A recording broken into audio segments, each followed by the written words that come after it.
Praise the lord. దేవుడు ఈరోజు మనకు అనుగ్రహించిన మాటలు. ఈరోజు దేవుడు నీకు ఏదైనా పనిని అప్పగించాడా? దేవుడు నీకు అప్పగించిన పనిని నీవు బాధ్యతగా జరిగిస్తున్నావా? ప్రభువు నీకు అప్పగించిన పనిలో ఎన్ని కష్టాలున్నా, ఇబ్బందులున్నా, ఇరుకులున్నా నీవు ఏమాత్రం వెనుకడుగు వేయకూడదు.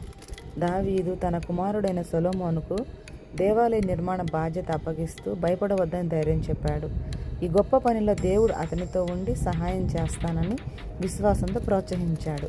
మనకు దేవుడు అప్పగించిన పనిలో, ఆయన సేవలో కానీ, జీవిత బాధ్యతల్లో కానీ భయపడకుండా నమ్మకంతో మరియు బాధ్యతతో ముందుకు సాగాలి. కొన్నిసార్లు మనం చేస్తున్న పనుల్లో ఇక అస్సలు ముందుకు వెళ్ళలేము అనే స్థితిలోకి మనల్ని నడిపిస్తాడు సాతాను. కానీ దేవుడు మనతో ఉన్నాడని గుర్తుంచుకొని ధైర్యంగా నడవాలి.